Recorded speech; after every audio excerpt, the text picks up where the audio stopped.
All right, so the last example of direction fields that we're going to have a look at, we're going to have a look at a direction field for this. Now, you may notice that this is a form of the logistic equation.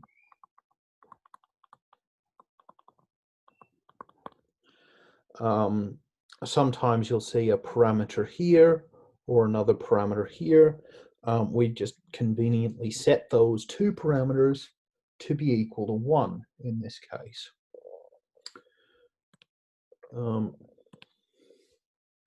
Just for argument's sake, we're going to only look in the first quadrant again, because we largely think of the logistic equation as being a model of a population.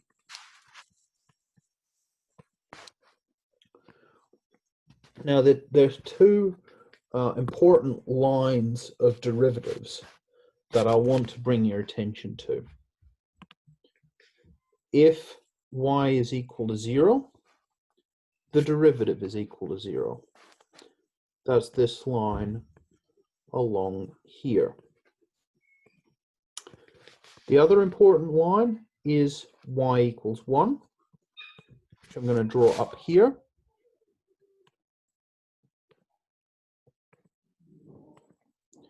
And again, that line is derivative 0. So those two lines we call null lines sometimes, but they're the important ones.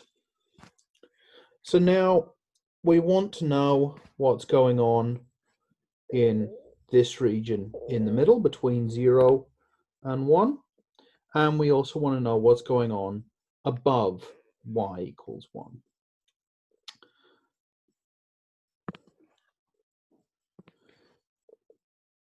If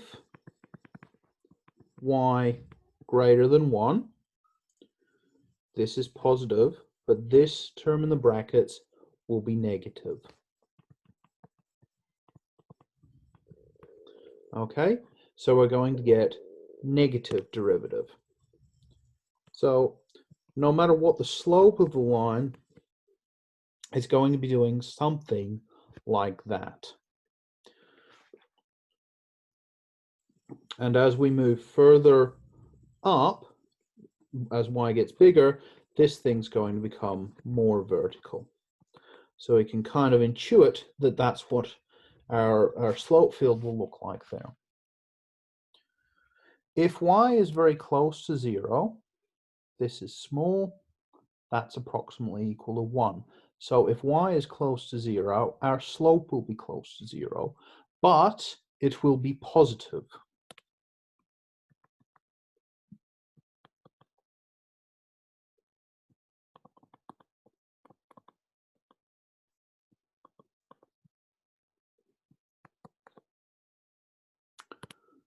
So we're going to draw in this very shallow line like so.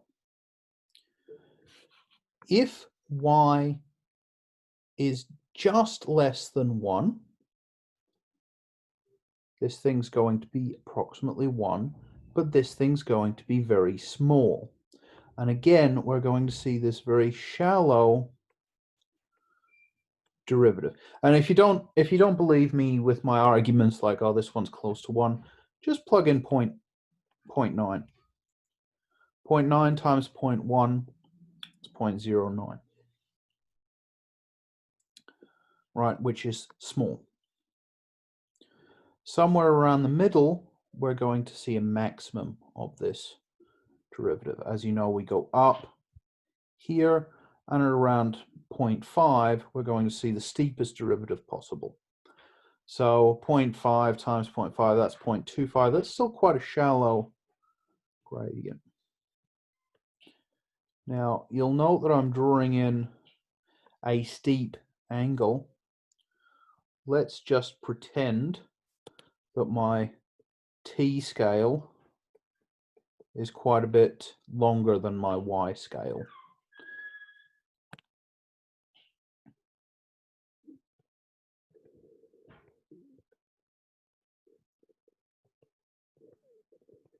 And that's pretty much the slope field for this logistic equation.